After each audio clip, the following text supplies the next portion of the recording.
This week, I am very excited to bring an extra special guest onto the show, the one and only Eileen McKusick. Eileen, how are you doing? I'm doing really well, thanks. How are you doing? Yeah, really good, really good. It's just gone 7 a.m. down here in the cold and the dark, but other than that, everything's great. Awesome. So I have an intro that I do. This idea I actually stole from Tom Cowan, which is I'm going to introduce you, Eileen, and any parts that I get wrong or stuff that I miss, you correct me. So I'm going to begin with Eileen is a researcher and an educator and a mother and an author and a healer professionally. And she's the creator and originator of Biofield tuning. How's that? That's all correct. Anything else? You're not a skydiver or something I missed? No, I'd like to be one of these days. It's on the bucket list. Oh, awesome. Awesome. Very cool. Well, because you are first-time guest on the show, we have a traditional first-time guest question, which is, Eileen, were you a weird kid? Does everybody laugh at that? Yeah, they do. It's really funny. My mom, I'm the youngest of 6. My mom had 5 kids in 6 years, and then she had me 6 years later. And she said to me once, after I had 5 kids, I was going to write a book on how to raise children. And after you, I would have had to throw the book away. And I said, why? And she said, because you were different. And I was like, well, how was I different? She's like, oh, I don't know. You were just different. And all the time growing up, people always told me I was different. And I'd say, how am I different? And nobody could ever tell me. And there's nothing like that to give you a complex, right? You're like, what's wrong with me?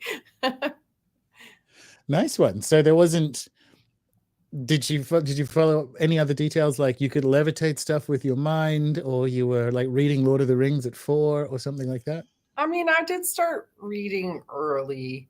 I think youngest children always have the benefit, of being around the older siblings. And I think it kind of makes you speed up a bit because you're exposed to so much information and everybody and their different, interests and things like that.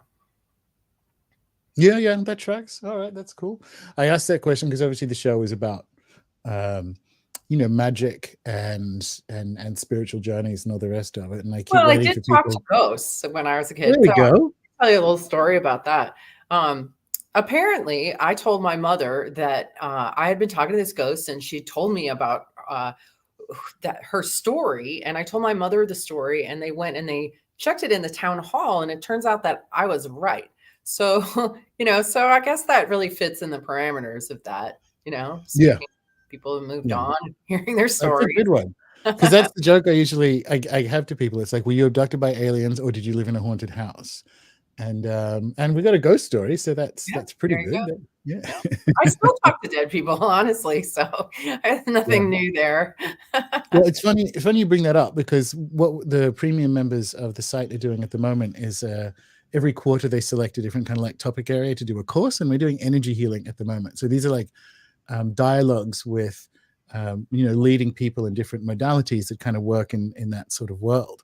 And one of the things that has come up in every discussion, so Reiki healer, whatever, is that you don't spend long in practice before you realize, oh, I'm playing a much bigger game. Like it's all well and good to be like lifting imprints from stuff that happened in people's childhood, and it's very effective for that. But all of a sudden you hit something that's like, this is a 600-year-old story about how you died in a barn. And it's like, well, is that the kind of stuff that can sometimes happen for you when you're in session? Yeah, I mean, I have to say that generally I prefer to keep what I'm dealing with verifiable, like nuts and bolts. I'm kind of a just the facts sort of person in a lot of ways, but you can't work with sound without that sort of shamanic element coming in. It just does. The veil gets thin, and you start to tune into other levels of information and reality. And so I've definitely come across information in people's fields. I use tuning forks to read people's fields. I've discovered an anatomy and a physiology to the magnetic field that surrounds the body and that holds our memories in a very specific way. And what I've found is that when I go outside the 6-foot boundary of our electromagnetic bubble, that's sort of our biofield, the unit of I, that when I go outside of that, I find information that sometimes seems like past lives. But you know what's really interesting is that when I've ended up in that information field and I've picked information out of it, and I'll say to somebody, like, I remember one time I said, "This feels like you were being tortured." And she said, "Oh yeah, that was a past life in the Tower of London where I was tortured." And I found that, like, whenever I picked something out of the field, that the person already had some kind of connection to it, that they'd already heard the story from somebody else somehow. Right? So there was already an anchor for it. I never pulled out something and someone was like, "I don't know what the heck you're talking about." Right. Like, that's Yeah. never happened. Yeah, cool. All right.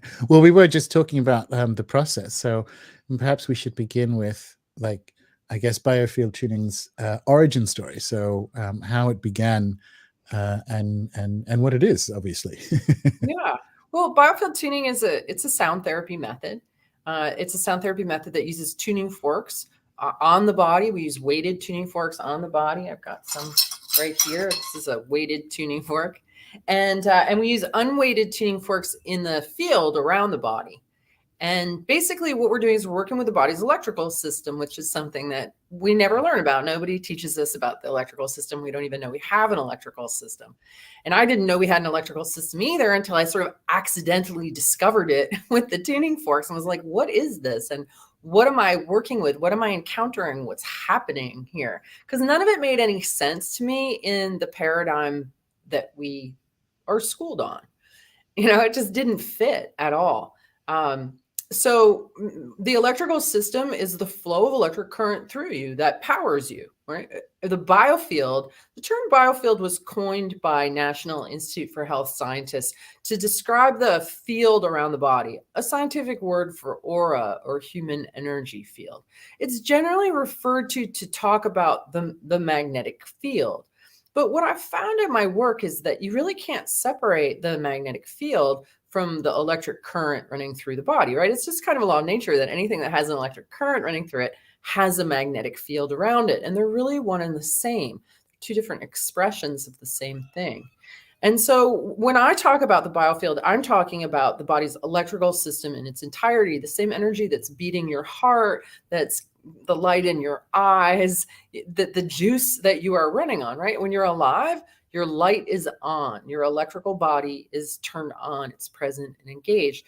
When you die, your light goes out, right? So that light is you. That's your electrical system. It's not this esoteric thing that's just spiritual. It's very much a biological reality, and anything that's living has that electrical system, that juice is running, right?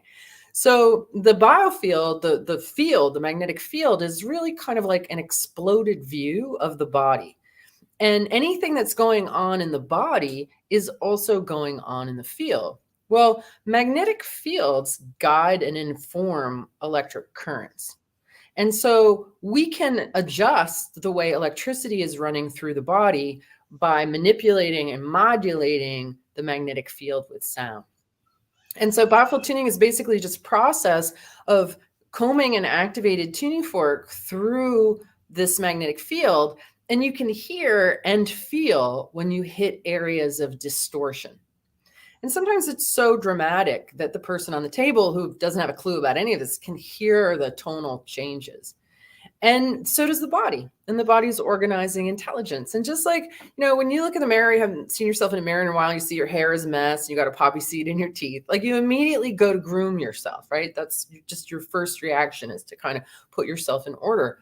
Well, the body's organizing intelligence, when it hears noise and distortion in its signal, will immediately go to groom itself, to correct itself. And what's cool about a tuning fork, it's kind of like a mirror, and it reflects to the body like, hey body, you got this bit of noise going on here. And but it's also like a metronome, because it produces a steady, coherent, rhythmic output. And it's also like a pitch, it tells you if you're sharp or flat, right? So there's rhythm, there's pitch, and the body is a self-tuning instrument, and it will use that reflection to harmonize itself, to relax, to release whatever tension is giving rise to that distortion. And then the body relaxes. So it's really just a process that I very much accidentally discovered over the years. Just got a set of tuning forks and started playing with them, and did it as a hobby for 10 years.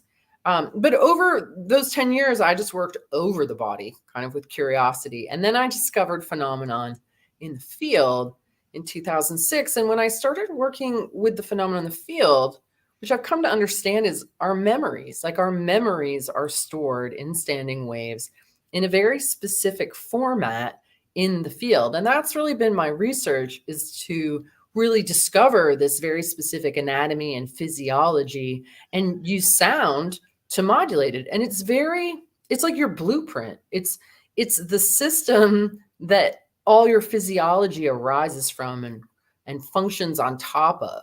So if anything goes wrong in your electrical system, it's going to go wrong in your body. So we just discovered that sound is this incredibly elegant way of getting the electrical system in tune, and then the body just follows that. Yeah. So it makes complete sense now on this side of it to be using tuning forks in the field, right?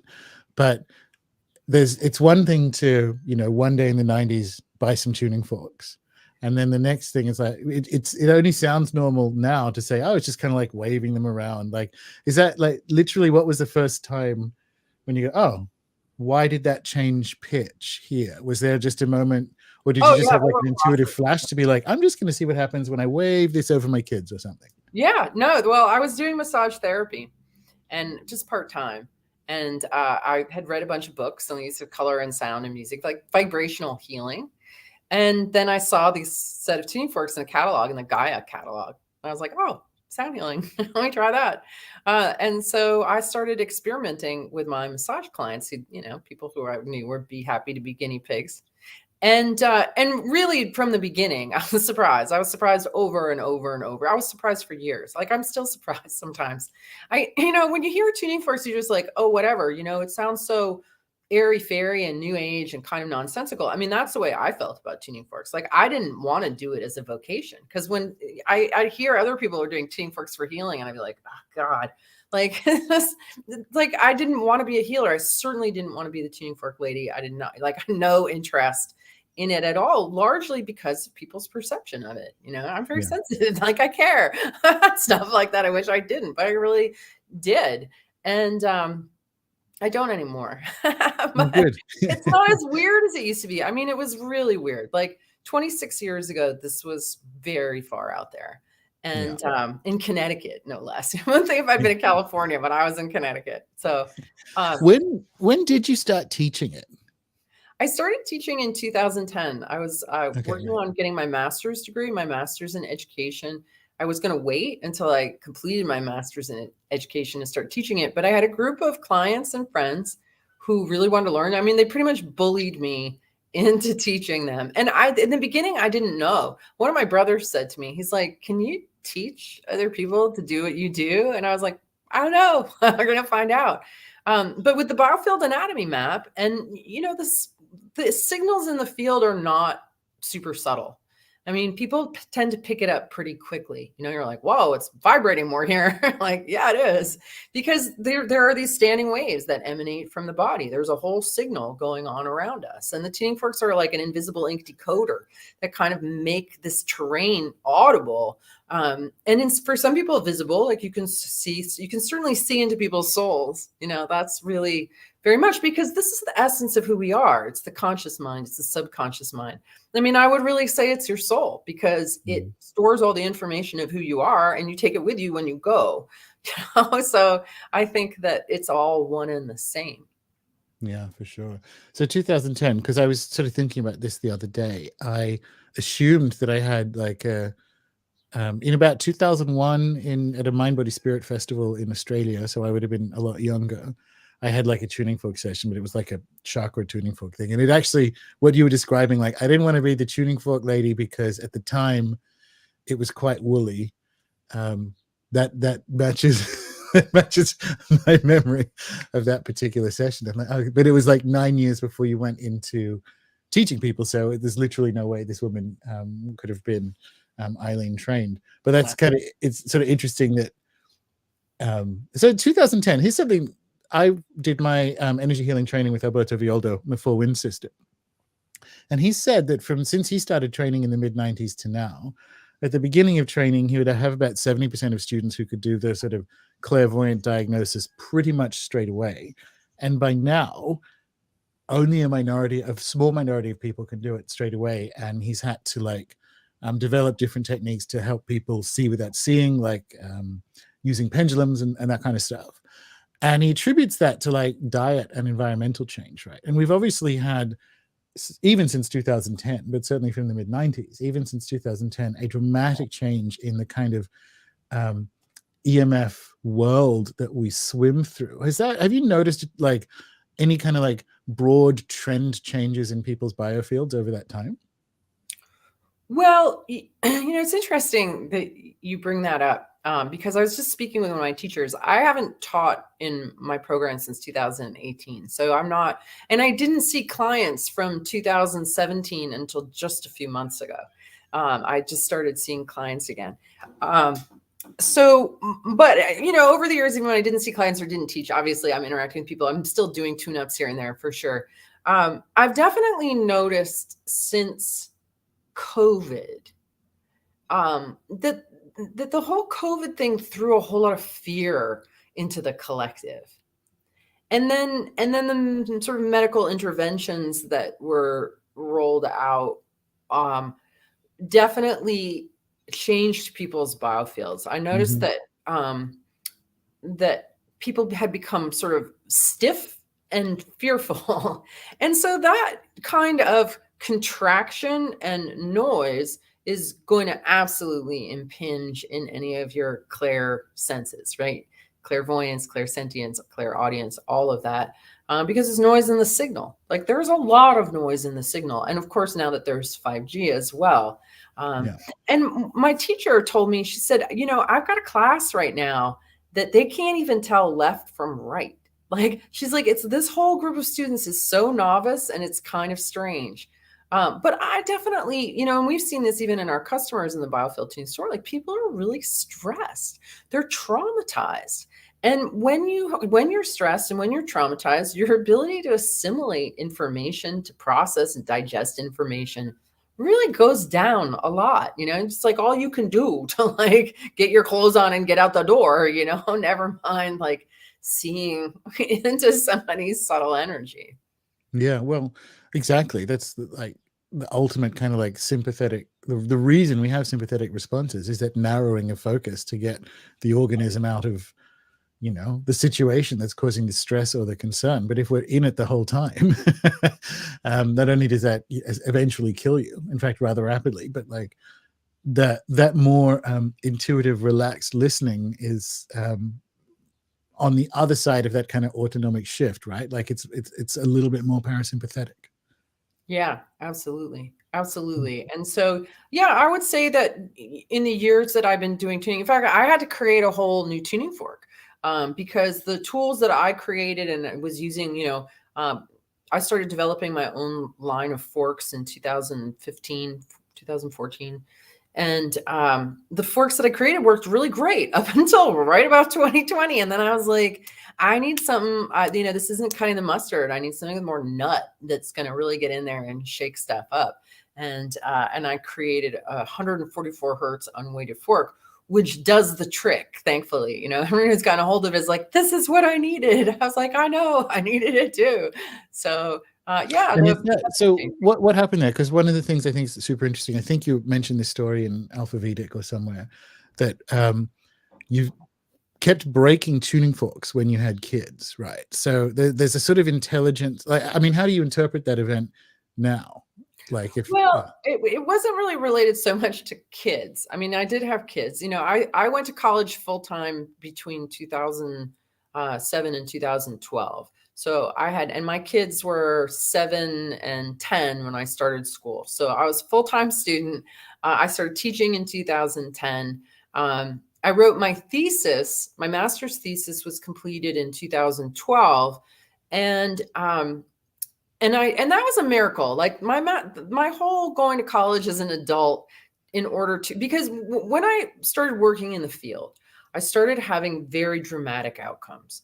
And I realized that I was onto something. I'm like, this is non-invasive, it's efficient, it's effective, it's the kind of healing people are looking for. You know, I'm getting people out of pain, I'm getting people out of anxiety, I'm getting people out of depression in pretty short order. And I realized that I had kind of a moral obligation to bring it out in the world, right? But there was that whole image problem. And I was like, well, I better get some degrees because then I won't seem quite so fruity, you know, if I've got some letters after my name. And I'd never gone to college out of high school. So I did. There was happened to be a college less than 5 minutes down the road from me that had the only undergraduate degree program in wellness and alternative medicine in the country.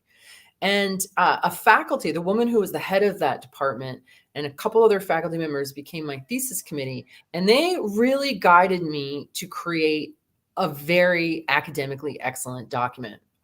Susan Green, who's the director of that program, she said to me, Eileen, if you're going to write an academic treatise on this subject, it has to be above excellent. And, you know, I'm not really the sort of person to sit down and write an above excellent, you know, thesis. It was a very big task. In my first draft, they all were like, you got to do way better than this. So I really pulled up my socks and I really dove in and I created something. I had 5 editors. It actually ended up winning an academic excellence award. And that's free online if anybody wants to check it out. But that became the basis of my second book, or my first book, Tuning the Human Biofield. And after I had this beautiful, polished, completed document, I took some chapters and I wrote a letter and I sent it off to Inner Traditions Publishing that I decided when I was 21, like many years prior, that I was going to write a book someday and they were going to publish it. Awesome. And so they did. And they were like, yeah, we want to do this. So suddenly I had a deadline where I now how to write a book. You know, even though the thesis was like half of it, there was still a whole bunch more to do. And I was trying to write the book, be a mom, be a wife, see clients, and teach classes all at the same time. And what started happening was my primary fork that I used, my 174 hertz fork. Now I discovered that these forks did wear out with use. They usually lasted me about 6 months. So I had a fork that would usually last about 6 months, all of a sudden let go. And I got a replacement and it only lasted like 2 months. And then the next one lasted 1 month and then 2 weeks, then 1 week, then a couple days. And it got to the point where every time I picked up a fork to use it, I would destroy it. I would blow it. And that's like a guitarist playing one song and destroying their guitar strings. Like it generally doesn't happen. You know, maybe what's his name? Famous guitar, Jimmy, someone like that. Yeah. Oh no, it was very strange. It was extremely unprecedented. It was very, very bizarre. In fact, my students, like I teach a class and I'm like, I don't have any forks because I've blown them all. Can I use yours? And they were like, no, you're a fork killer. You cannot touch my fork. And so now that's a couple strange things. Well, what it did was it forced me to stop seeing clients. Like I had no choice. It was not economical to replace the fork with every session. So I basically had to put the forks down and close my practice for a while. And as it turns out, that's the only way that my book would have gotten written. Like if I had insisted on trying to write it in the evenings, in the mornings, and not like swept out my entire calendar and taken days at a time, it never would have gotten done. So subconsciously, some part of me knew that I needed to stop seeing clients. And the only way that that was going to happen was if it was impossible for me to do it. Because I'm so stubborn, you know, I'm just going to keep on doing this. So some part of me subconsciously knows how to destroy the integrity of metal in an instant, which I find really fascinating. Like what was really going on there, right? But what it did was it led me to work with my manufacturer to create an alloy, a special alloy that would stand up to being in so much distortion. Because most tuning forks, if you're just tuning an instrument or holding them over somebody's body, they stay pretty in tune. But in biofield tuning, when we're getting into the traumatic memory of you witnessing somebody murder somebody and the fork is going, wah, wah, the integrity of the structure of the metal starts to develop these micro cracks and break down. And these forks can and do blow. But this new material that we developed holds up much better. It's stronger and more flexible. So I developed a line of unweighted forks that are in this special alloy that can do that. Now, as soon as I finished the book and turned it in and went back to tuning, I stopped breaking forks. I mean, the alloy helped, but also like that whole phenomenon just stopped.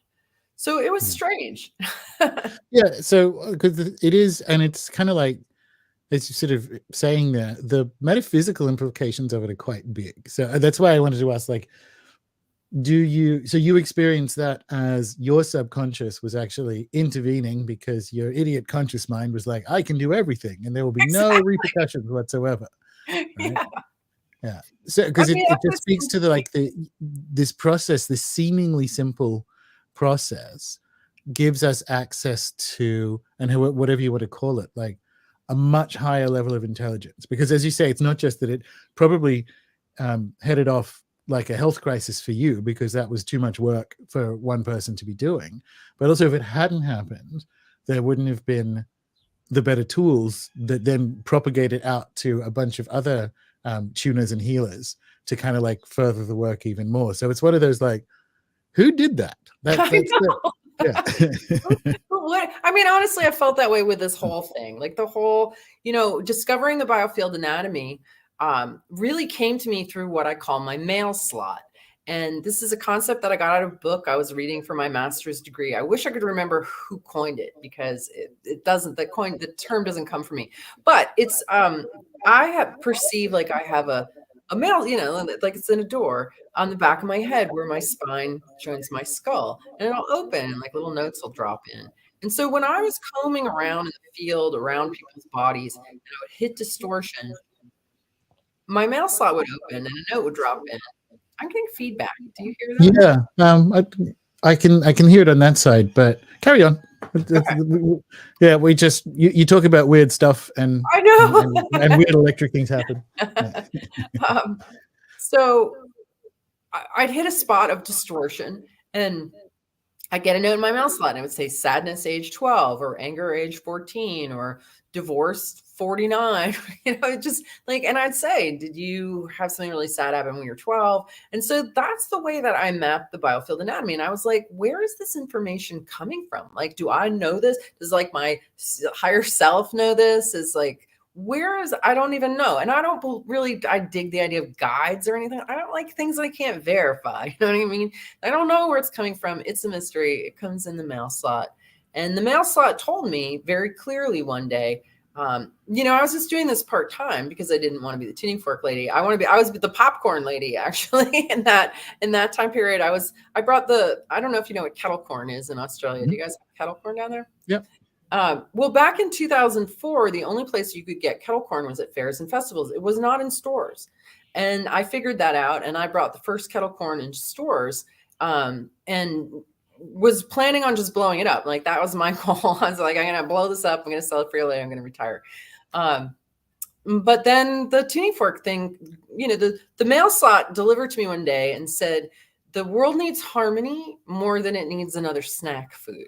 And you need to develop this practice, take it out into the world, train people all over, advance the science of what is going on here, go to college, get degrees, is what I call my prime directive. Awaken an army. That was one of the other parts of the directive. And what's really cool is that now, that was 2006. Now in 2022, we really do have an army. We have thousands of students around the world and practitioners.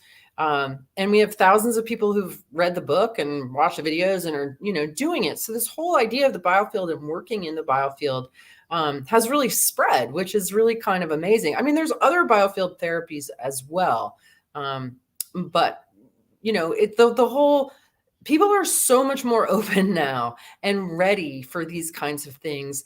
It's very rare. I mean, I can't even tell you the last time I encountered somebody who was a skeptical jerk. Yeah. And well, actually I did it with my girlfriend's husband. And she's like, he doesn't believe in any of this. And I said, give me 1 minute with him. I'm like, do you know that your body has an electrical system? You have electrical current running through you? And he's like, yeah, but it's weak. And I said, yeah, but you still have electrical current. He's like, yeah. I said, and you know that anything that has electric current has a magnetic field, right? And he's like, yeah, but it's weak. I'm like, yeah, but it's there, right? And he's like, well, yeah. And I was like, that's what we're working with. Yeah. The energy in energy medicine is your body's electrical system. There's nothing woo-woo about it. This is all physics. It's all science. We understand. You just haven't learned about it because pharma wants you to have a pill for your problem. They don't want you to resolve the distortion in your biofield so your body fixes itself. Yeah. So I would say I don't like, I know what you mean by woo. There's a couple of things where it's sort of, we understand this bit, but so for instance, Biofield tuning works remotely, amongst other things, right? Like a bunch of other healing modalities. So sort of what's happening there if you are very much like, again, we don't know this stuff. So I'm really just asking for your like best guess on, we know it works, and we're sort of stuck with the situation of going, here's what I think might be happening. But it's all well and good to talk to like a skeptical friend's husband and say, well, we're working with this weak magnetic field around the body. But if we booked a session, I'm in Tasmania and you're in the US, and it'll work, Yeah. So what's the best guess or best take on what's going on there? Well, do you ever have the experience where you'll suddenly think of a friend and then a moment later they'll text you, or you'll think of them, you'll go for your phone just as they're text, right? I mean, I think everybody's had that experience where you kind of have a hunch, you feel somebody's vibe, right? And you sense it, and it happens enough with most of us that we know it's kind of a thing. Well, what's happening there? Yeah. I mean, what's happening there? Does anybody know what's happening there? And yet we all have that experience, and nobody's like, well, how does that work? We just know that it works. We know that we have that experience. Therefore, there has to be some kind of law of nature to explain it, right? And it's basically that we are antenna. And we're continually broadcasting, receiving information. We have a very distinct signal, and we can tune into each other. If you've ever had a romantic partner, like you can have those moments where you're really feeling their energy, right? Because you're tuned into each other. And it doesn't matter if you're on the other side of the world. Time and space don't matter at all. So that's how it works. Yeah. That's how it works. There's some kind of consciousness and attention and field of coherent thing that and it's weird because we're talking about stuff that works outside of time and space is one kind of adequate way of saying it. And almost by definition, that means when we're inside time and space having the conversation, it's like you can't describe it because it's working in ways that don't submit to description, I think. Yeah, I mean, it's not always the easiest thing to do, but I didn't believe it was possible to do this work at a distance. And I was very snide about it. People were like, can you do this at a distance? I was like, no, like, what a dumb question. Like, this is physics. It's tuning forks on the body. No way I'm doing it at a distance. I thought it was dumb. And, probably like most people do, right? That's we're conditioned to think that way and to respond with cynicism. I'm just as cynical and as skeptical as anybody else, right? Even though I wave tuning forks around. And I was convinced by a colleague of mine to try a distance session on him. And, I'm a scientist. I mean, I do like experiments. And even though I thought it was dumb, I was like, okay, well, I'll give it a go. And when I work on somebody and they're on my treatment table, I can go through their field and I can read their entire life story. It's like opening up a book or listening to an album. Like, I see and hear you. I can tell the ages where you had stress and trauma. I can tell you the personality of your mom and dad. I can tell you what organs aren't working, like everything. I can tell you the whole thing because it's all written in vibrational language. And I've learned that language through the forks. And so I got to the table. It was empty, but I just pretended that he was there. And much to my amazement, the same data set that shows up when a person is there showed up. And I was able to go through the field. I took notes. We didn't have any open line of communication. We weren't on the phone, just intention. I went through his whole field. I did adjustments because it's diagnostic and therapeutic at the same time.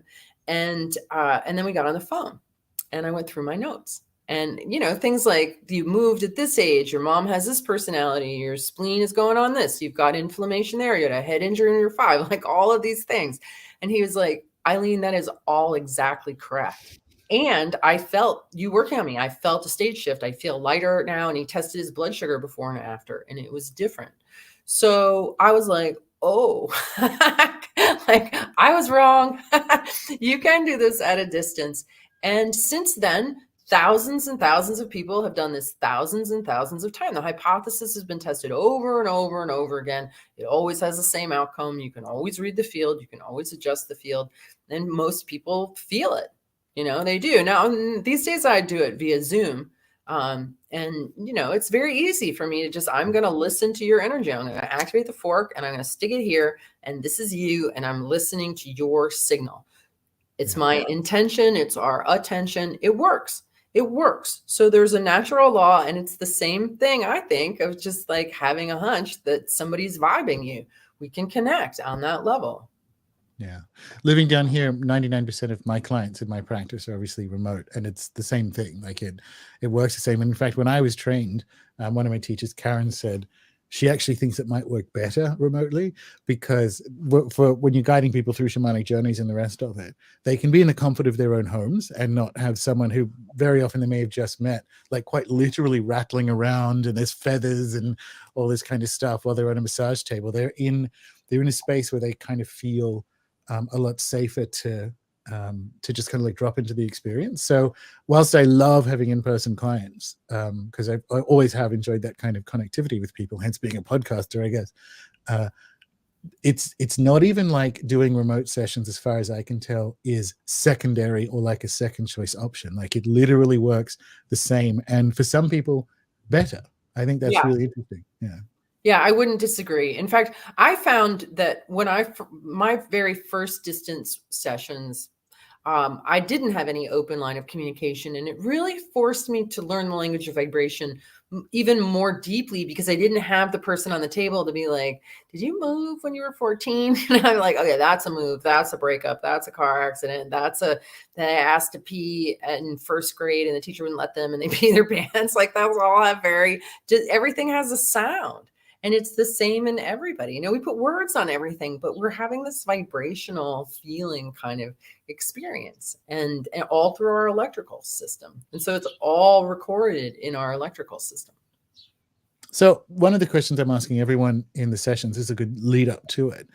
And it's sort of implied in the name, right? But I asked the question to everyone, like, how does biofield tuning understand the human field? And I guess it's principally electromagnetic. Like, do you do meridian work? Do you do chakras, that kind of thing? Or is it more the field? Well, my very first tuning forks came with little instructions. They said use C over the root chakra, D over the second, E over the third, and so on. So initially I was working with the chakra model. But then after a while, I was like, well, what's going on between the chakras?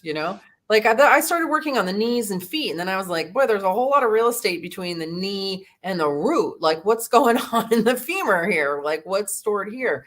So I started really exploring all aspects of the field. And I discovered that in order to make a biofield adjustment, when you're combing through the field and you're basically picking up soul fragments. When I first started working in the field and discovering like, wow, these are memories, these are traumatic memories, and this is energy that's stuck in this traumatic memory and it wants to go back into the body. I was like, this is like sonic soul retrieval. Like I'm finding all these soul bits that were left behind in the memory banks and sort of combing them back into the midline of the toroidal structure of the biofield where they're going back into circulation. So energy is frozen in our hard drive, basically. And this is a way of kind of going in and sort of defragmenting it and getting everything flowing again, right? So what I discovered in exploring what I call the half steps is that really it's the midline of the body that we want to come and drop into. And chakras don't really matter if I'm here or here. I don't need to be dropping energy into a chakra in order for it to go back into the central channel. So I don't really worry so much about chakras anymore. I've never really even liked using the term, they're nerve plexuses in the physiology. Sure. Any place where there's a chakra, there's a nerve plexus. So again, there's like a biological basis for this. The other thing that I discovered is that the torus of the biofield isn't just smooth on the outside, it's banded. Okay, this is my perception. It's banded with 12 bands. And this is that sort of metaphor that we see everywhere, the 12 around one, right? The Christ and the disciples, or King Arthur and the tables. There's a lot of places where you see this imagery of 12 around one. In the human biofield is no exception. The central channel is the one, but then these 12 bands that all circulate. And I had a vision one day where I saw that each of the 12 bands was comprised of 12 strands, and they're kind of like fiber optic cables almost. They're all carrying current and information through the field. So we literally do have 144 strands of light information flowing through our central channel, which may relate to this idea when people are talking about 140 strands of DNA, right? So, and I do see that these 12 bands as being connected to the 12 meridians as well. But as far as like determining like which band is where and what it relates to, I have not done that. No, it's cool. That's very interesting. And so, sorry, did I get 144 was the number of the sort of fiber optics? Yeah. So 144 hertz, maybe, who knows? Like, it's a neat number. The body responds really well to it. All of my forks are, very much come from a lot of, practice, study and understanding of numbers and the human body, and then having prototypes made and experimenting with them for a good long time, and having other people experiment with them before we bring a fork. In fact, when I first created the 144 unweighted, it's such a big fork and it makes big sound and it makes big distortion. Like when it's in distortion, it's big distortion, and it can be very hard to take. And I distribute it to my biofield tuning teachers, and right off the bat, all of them were like, Eileen, what were you thinking with this fork? And I was like, keep using it, just keep using it, and then come back. And then they were like, so many people, myself included, hated it at first, now love it. That's like one of my favorite forks, and they all got to that too. But it's, if you have a skeptic and I started work on them with that fork, the distortion is so evident, and the resolution of the distortion is so evident, and the resolution of the distortion happening at the same time that something in them releases, relaxes, and lets go. You're like, wow, yeah, there's definitely something going on here. So speaking of the forks, something you mentioned earlier, which I want to ask about, is the forks you were using in 2020 required an update. So what were people experiencing with the forks you were using coming into 2020 that needed that to have happen? Like, did they start breaking again, or were they, throwing off different distorting sounds? Just weren't cutting the mustard, just weren't like being able to break up the resistance that was present, right? Because what I've really figured out is like basically anything that you have wrong with you, and we could sit here and come up with a list of any kind of ailment, mental, physical, emotional, it's almost all related to tension. Like pretty much anything is some kind of tension in the field, in the body, in the mind, that is stopping optimal functioning from happening. And what this work does is it finds and releases subconscious tension. So whatever you have going on, it's just a matter of figuring out what's tight that shouldn't be and coaxing it to let go. And it's often a trauma response, right? It's often people pulling in some way or another, biting their tongue, holding themselves back, eggshell house, abusive dad, war zone, whatever it is. It's like, we shrink down into ourselves. We pull ourselves. Most people that I've treated with fibromyalgia, that's the pain of holding themselves back. Yeah. Almost all of them, they hold themselves back. Right. And we're massive and powerful, like holding yourself back all day. Of course, you're going to be exhausted and in pain. Because, and then there's a belief somewhere that it's not safe to just flow as an authentic human. We're not given much modeling for that. We're not given much support. We're really told to do everything that isn't good for us, under the guise of health. Luckily there's some of us out there who are rebels, who are like, I'm not listening to you. Like, I'm listening to my own gut, my own intuition, my own sense of what's right. I mean, if I listen to the authorities, the official stance is still, there's no such thing as an energy field. Yes. Yeah, I know. It's crazy.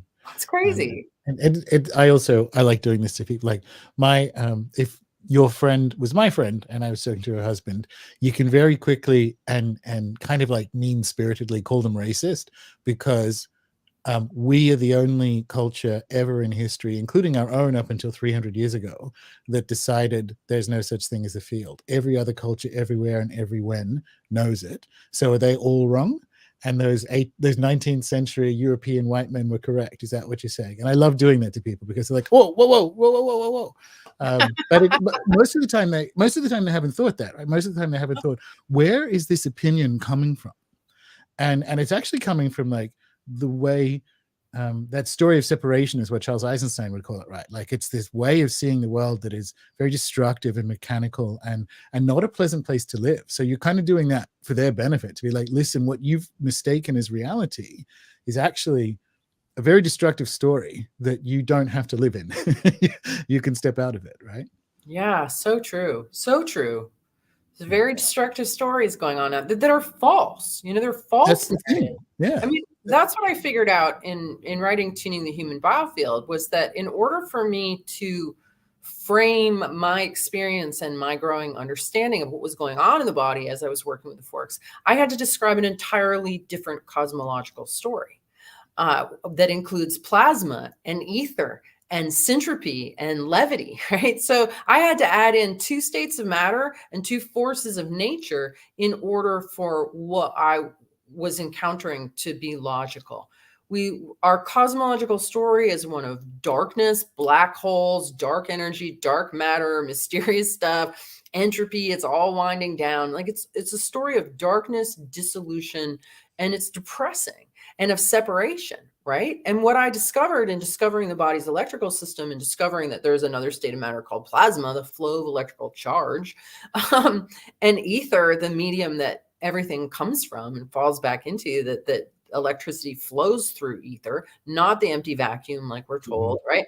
So the very fundamental story about the nature of life is dark and depressing. But what I uncovered was a story of light and connection that's actually much more true and very empowering. Right. So we have to tell a completely different story about the cosmos and our role in it in order to be truly healthy, I think.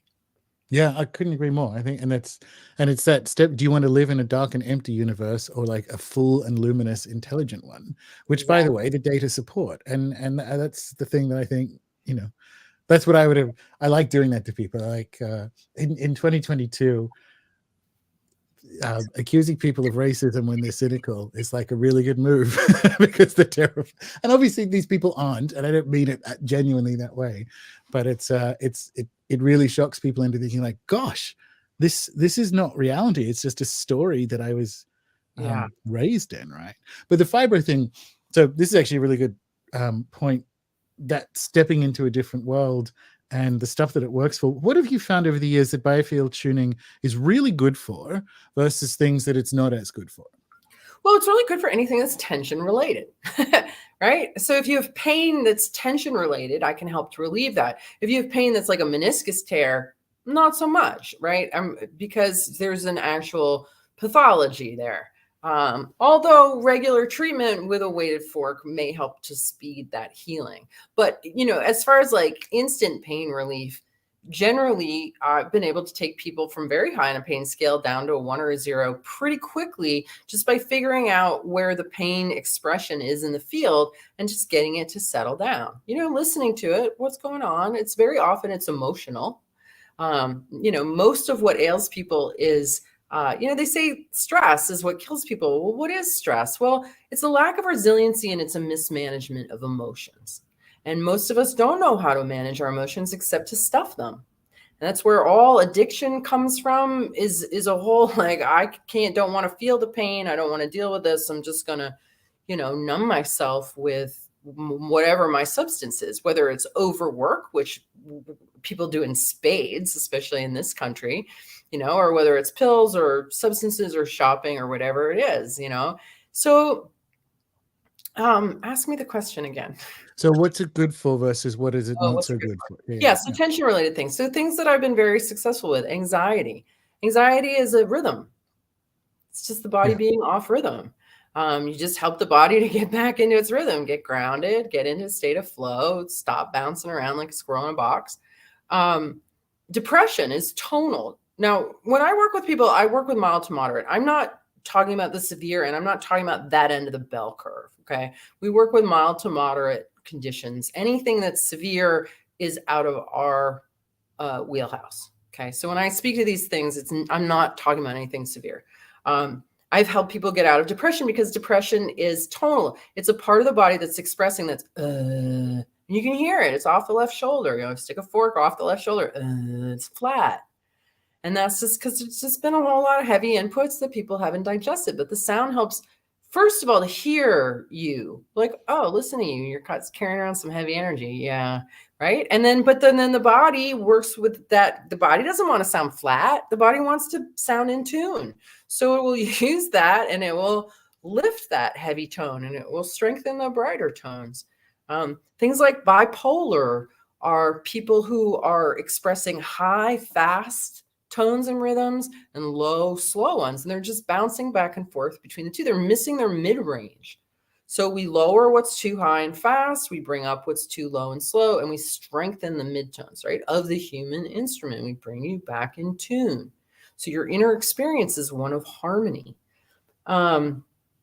Pain, depression, anxiety, stuckness, I think, is a really big thing that I treat, because a lot of people go looking for help when they're stuck. Like, I can't solve this problem myself. So wherever people get stuck, it's because energy flows along established pathways. So, oh, you're addicted to sugar and you can't stop. Oh, you were bottle fed right out of the gate. Oh, you were in that generation that got condensed milk and corn syrup. Well, no wonder why you're addicted to sugar. You've been addicted to it since the day you were born. Yeah. Right. And you're just so wired along that. So we just go in and we find all of those circuits, all of that wiring from day one for the sugar, and we just rewire. It's really a process of coming in and rewiring the way energy is flowing. It used to be going over here, but we grabbed that and we fixed it and we brought it back to center. And now you can stay on keel because you're not going off in your default programming. You know, all of that subconscious stuff that drives us around can be found and straightened out in the field. And that really helps people get rubber on the road. All of a sudden, they're not defaulting to their isms. They're getting a grip and able to make different choices and see different potentials too. Yeah. When you get the noise out of the signal, you see more clearly. Yeah, absolutely. I love that. I think thinking of some of my clients, stuckness is, it should be like depression. It should exist as a clinical condition, right? Because a lot of them say that too. It's like, I just feel kind of stuck. What can you do? Yeah, that's fascinating. This is. I just want to say just a little bit more about that, because this is important. Like, what I'm really finding, kind of same as you, the shamanism, the whole thing is to really resurrect the soul in the body. And life beats it out of us, it takes it out of us, and we lose our light along the way. We lose our inner child. And so much of what I've been doing lately with people is going back and finding that 6-year-old dragon rider, that 5-year-old poet, you know, the part of the self that is bursting with life force, that is just bursting with life force. And, you know, we grow up bursting with life force. We're told to sit down, shut up, not express, not, you know, you're not okay, that's not okay. And we just curl up into little condensed versions of ourselves. But that light, that brilliance, that beauty is all still in there, just waiting to be, you know, the tension that's binding it to be released so that you can expand into the fullness of your alive self, right? That's radiant health, is having access to all of the parts of you that you lost and getting them back again. And that's really what this is about, is it's brightening that light by getting your electrical system in order. Yeah, I love it. I love it. So why did you go back into individual practice? Was that another mail slot moment? Well, what happened was, you know, I started teaching in 2010.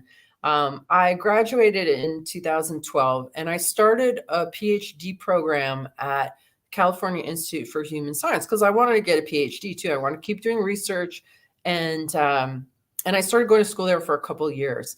But there was a really big demand for classes, like students. I had a few YouTube videos out. And then when my book came out, I just got really busy. Again, I was super busy with my practice, super busy with teaching, had to quit the PhD program. Ended up coming out with my own line of forks, my books, and then I had this online store. And I didn't get any help in my office until 2018. I answered every email, like I did everything, everything. I mean, it was just crazy. I couldn't see clients too. And then it's just kind of an organization. I've got all these teachers, I've got all these people, I'm like managing a business. So I finally gotten to the place where I'm not really teaching. I teach advanced classes, but those haven't been happening since 2020, but they will next year. And I've got enough help in my operations that I have time to start seeing clients again. I said no to my third book, to my publisher, because I just didn't want to have it hanging over my head. And, and I genuinely really enjoy working with people. There's very few things that are more satisfying than really helping somebody to be the amazing being that they are, because everybody's got it. And I see it in everybody. I'm like, you're amazing, and you're amazing in this way. And everybody's always like, I knew that, right? Because everybody does know that they have this inner amazing superhero. Like everybody's got it. And this work allows me to hear it and to see it, to bring it to the fore. And it's like, it's so satisfying to work with people. My mother has been an energy healer for like 20 something years, right? In a different system to me. I've only been doing the Four Winds and having clients for a year now. And she asked me at the beginning of this year, like, how is it going? Like, how are you finding it? And the first thing that came to me was, it's such a privilege. It's a privilege. And so I know exactly, that's why I wanted to ask you personally, is like, why? Because I thought I would know the answer was like, because it's wonderful working with clients. I wanted to know why you went back into it and to make the space for it. So for instance, I had to move today's morning client half an hour to do this call, but rather than like cancel it or move it, I'm like, no. I like my clients. It's such a privilege to watch this amazing sovereign being heal themselves. Like we're just kind of there. Yeah. That's exactly what it is. And I tell my clients, I'm like, you and I don't really have to do anything, because your organizing intelligence of your incredibly intelligent human body is going to work with a fork, and we're just going to watch it happen. We don't have to set any intention. We just have to listen to what's going on. Let your body listen to what's going on. Let your body work with that input, and it'll fix itself. And it's miraculous, to watch people heal themselves. Exactly. That's wonderful. So for the last little bit, can we do some show and tell and look at some of your lovely forks, if you've got any to hand? I do. And just kind of like, what's a good, so would you recommend the 144 as a beginner, that kind of stuff? Like if people are listening to this and vibing, we're about to show the website and how they can get in touch and where they can get them. But like, show us through some cool forks. The 144 is not a beginner fork. In fact, we even put it on the website because it's alarming. Like if you don't really understand forks, or you haven't had an experience with forks and you get this thing, it's kind of like a bucking bronco. So it's really not necessarily for everybody, but I'll let you hear it. Right. So what that's reflecting is anxiety, that fear and anxiety that's really in the collective. It's got this brrr kind of quality to it. So, and what I'm doing in activating forks is listening to anybody who's ever going to watch this podcast or listen to it. You hear sounds like that and you're like, that's horrible, I can't listen to that. But if we kept working with it, it would come to harmony and people would breathe and relax. But we're not going to do that. This is the 174. This is my primary fork. This is a fork that we use for field combing. This is the fork that really taught me the language of vibration, because with the overtones and undertones, you can hear alarm, you can hear depression, you can hear fear, you can, and everybody learns that language in time. I know in the beginning, students are like, I don't know what anything means, but if I threw you into a foreign country, you wouldn't know anything. But if I came back a year later, you'd be speaking it, right? You just do, you learn the language. This is the fork to learn it through. We have a 417 hertz, and we have 528 hertz. So those are the unweighted forks that we use. Mm-hmm. And then we have weighted forks. We have my sort of flagship fork, which is called the sonic slider. So this is based on the Earth's natural background pulse of around 7.83 hertz. So this is 7.83 times 12, and it's 93.96 hertz. And this particular frequency, I made a lot of prototypes looking for this fork. Is it just extremely pleasing? It's extremely relaxing. It's designed with an extra long handle, and I created it so that you can actually slide it on yourself. That's why it's called the sonic slider, and slide it on your face and neck and basically your whole body. And what it does is it gets blood and lymph moving. It helps tone muscles and firm skin. Not on everybody, because everybody's body is different. And then that comes with different accessories. So this is called a contour boot. And this just provides a nice sort of soft, smooth, it's just much nicer to put it on yourself than the pokey end of a handle. It softens the handle end. I've got a handle extender. So this makes the handle even bigger.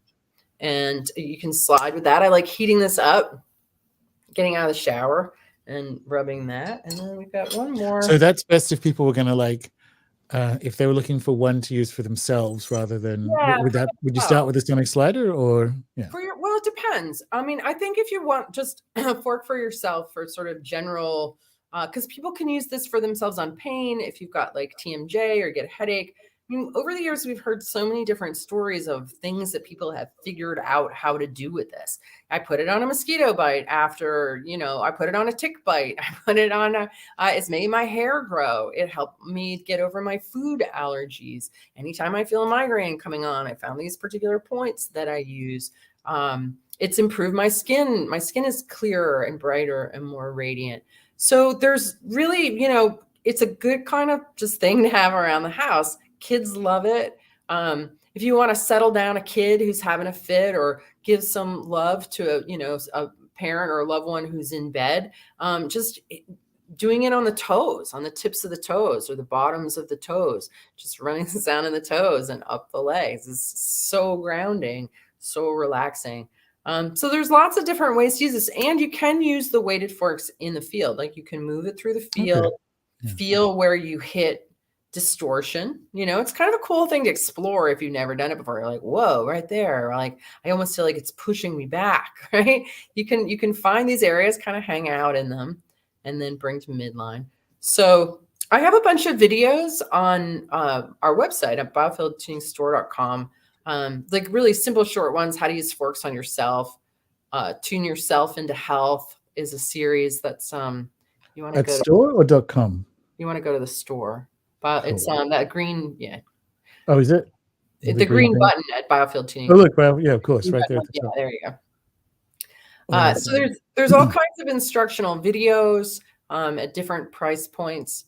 Just a lot of resources, and there's a whole bunch of recorded audio sessions. So what happened was my practice became so busy as a one-on-one provider that I was booking people months and months out, and it just was it was unmanageable. And I started working with groups instead and recording those. And I've got a library of hundreds of recordings of Biofield tuning sessions. So they're educational. There's like coaching, education, and Biofield adjustments in them. So those are there. These are all the forks you've got there. Cool. Yeah. And they're nice accessories. Yeah. You can get, there's a thing called the whole kit and caboodle, which is basically like everything that we sell. Oh, look at that. Awesome. Yeah. Both books, strikers and forks, and that's the Biofield anatomy map. So lots of resources, on lots of different levels. And this is where people go if they want to do, say, online classes or something? Back at biofieldtuning.com. Right. That's where, learn Biofield. So we have a certificate program. It's 2 different modules that and people learn it. Like everybody learns how to do this, and it's great to incorporate into other practices. So we have doctors, nurses, chiropractors, massage therapists, Reiki practitioners, sound healers. Like really all kinds of people can figure out how to take the principles of Biofield tuning and incorporate it into whatever else you're doing, or just do it as a standalone practice. It's not a huge education. It's less than going to massage school. But I have one of my friends who's a practitioner of biofield tuning was an acupuncturist for many, many years. And when she started doing tuning, she stopped renewing her acupuncture license because she said, I find tuning to be more effective than acupuncture. And I would rather do that. So, acupuncture school is really expensive and really long. And this is like 60 hours of training plus some homework. It's because it's so simple. Biofield tuning is simple. It's basically like whoop, whoop. Really all you're doing. It's not a complicated process, but it works to help, resolve lots of different things.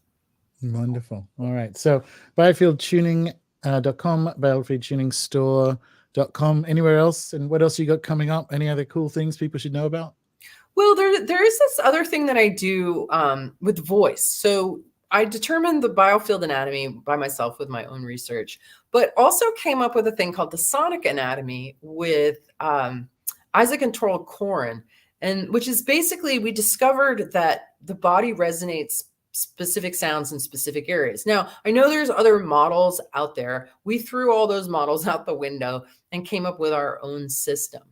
And we do this in a program called Sing the Body Electric, which is just super fun. So if anybody ever sees that, or we're doing our first live one in December cool. At the Shift Sound Healing Retreat in California, but we'll be doing more next year. And it's a whole process. Like if you've always wanted to sing and you feel like you can't, this is a program that actually gets you to sing by getting to know your body as an instrument and really sounding within. So I'm going to be presenting in October at an event called Music and Sky, and I'm going to be doing a tune-up on the whole group while taking them through the sonic anatomy. So awesome. We'll be tuning each part of the body from within. I'm going to be having them make the sounds, but I'm also going to be doing a group tuning from the outside. So amazing. That's the Alpha Vedic event, isn't it? That is Music and Sky. Yeah, that's the Alpha. Yeah. Awesome. Really cool. Yeah. Well, I was looking forward to this conversation since, for weeks now. So, and it certainly hasn't disappointed. I absolutely love your work. I have your book right here and all the rest of it. I think you're doing amazing stuff. And this has, been a great chat. So thank you very much for your time. Yeah, you bet. Thank you. It's been a pleasure. All right. Thanks. And thanks everyone in the chat for people who've they've just got someone said they just got their slider. And someone else is talking about tuning folks they've got. So thanks everyone for contributing in the chat as well.